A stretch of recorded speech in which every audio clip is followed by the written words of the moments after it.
His melodies can be so lush, so accessible, you forget what an innovator Henry Mancini has been in the world of music, especially the world of motion picture music. What Aaron Copland did with his symphonies, Mancini did with his scores. He gave them an American voice. Such sounds resonate from a distinctly American life. Born in Cleveland, the only son of Italian immigrants, young Henry started on piccolo at age 8. On his 12th birthday, his father took him to see and hear DeMille's The Crusades.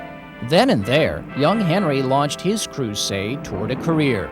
He started by taking home every record he could get his hands on. I'd listen, and then I would, if you can understand, I would have a piece of paper and I'd keep playing the same thing, and then I'd write down what they play.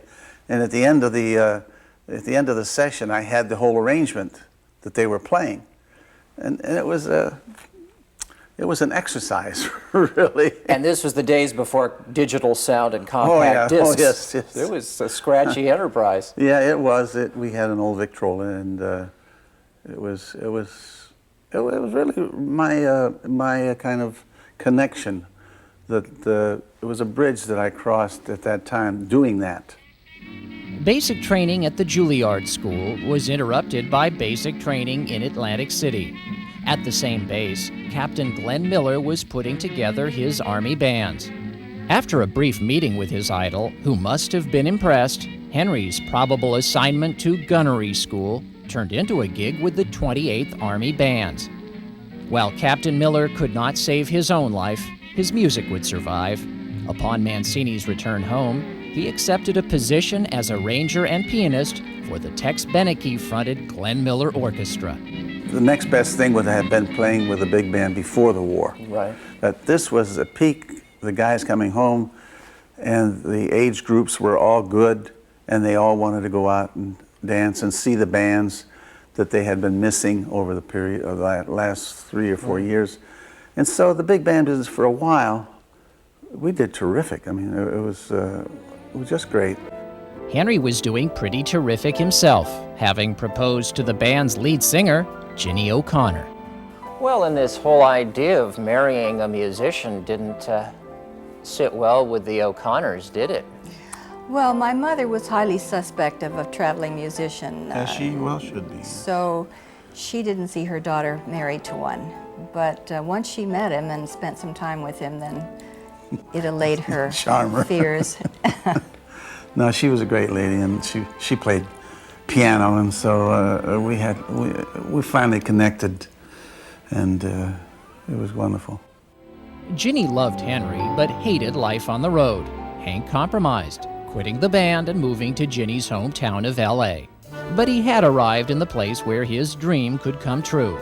He took a job in the music department at Universal Pictures, penning cues for such classics as Abbott and Costello Go to Mars, Tarantula, and Creature from the Black Lagoon.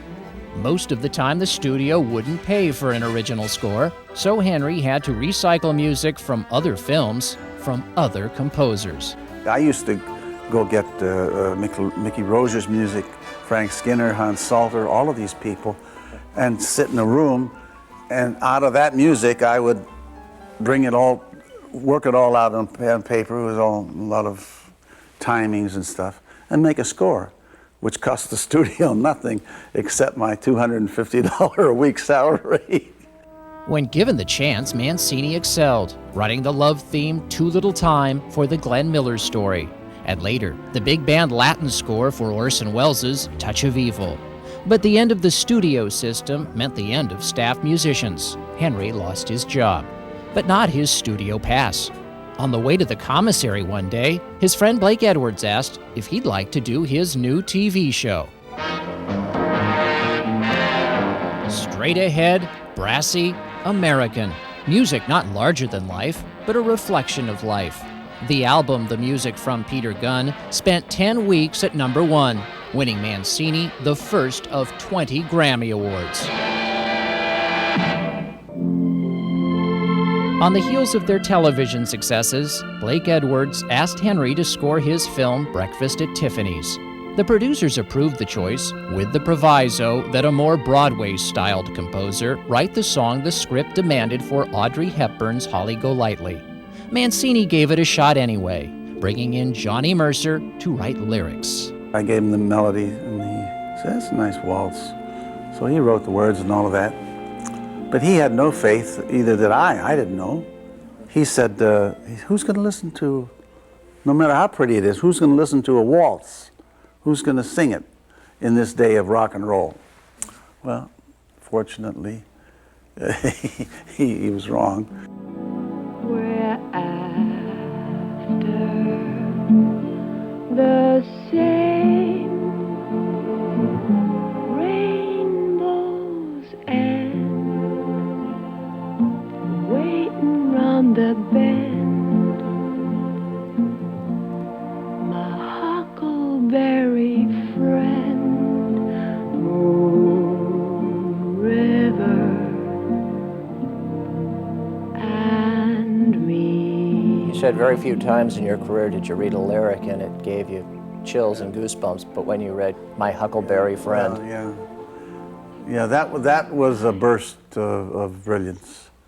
You know, that was a real burst of pure genius. Words like that are very, very, very rare. And it's a great, when people ask you what it means, you know that they don't know. They don't know nothing. It's like when they asked Louis Armstrong, "What's jazz?" Man, if you don't know, you forget about it. After winning an Academy Award for Moon River, Mancini and Mercer repeated their feat a year later, winning an Oscar for the title song to Days of Wine and Roses. That same year, director Howard Hawks had a bit of a problem. For his movie Hatari, he'd shot a lot of film without knowing how to use it. One vignette involved actress Elsa Martinelli horsing around with 3 baby elephants. Charming, but unnecessary to the story. Before cutting it, Hawks asked if Mancini had any ideas. Seeing those rumps wiggling, and you said 8 to the bar. Yeah, well, what else? You know, nothing else I could think of. I have a 1-track mind, or an 8-track mind. It was a use of a very traditional boogie-woogie, that's what it was. In the mountains of Africa, with these 3 elephants splashing around in the water, it's not something you would expect to hear. Those recycling days at Universal taught Mancini to match the unexpected melody to a picture. It worked with Baby Elephant Walk by design and the Pink Panther by accident. That was originally meant to be a piece of stealthy music to accompany David Niven, who was the Phantom. And it turns out to be an actual Pink Panther, you know, a cartoon.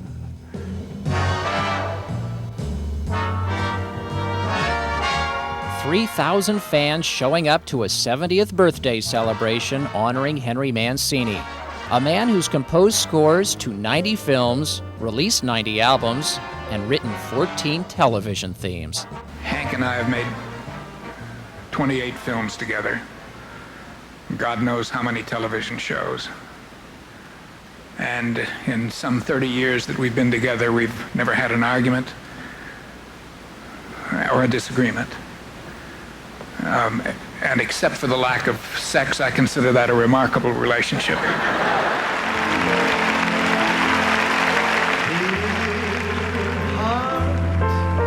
Wish you were here to warm this night. To be in on the birth of so much beautiful music has been just a fantastic trip from day one. And the well has never run dry. It's been wonderful. For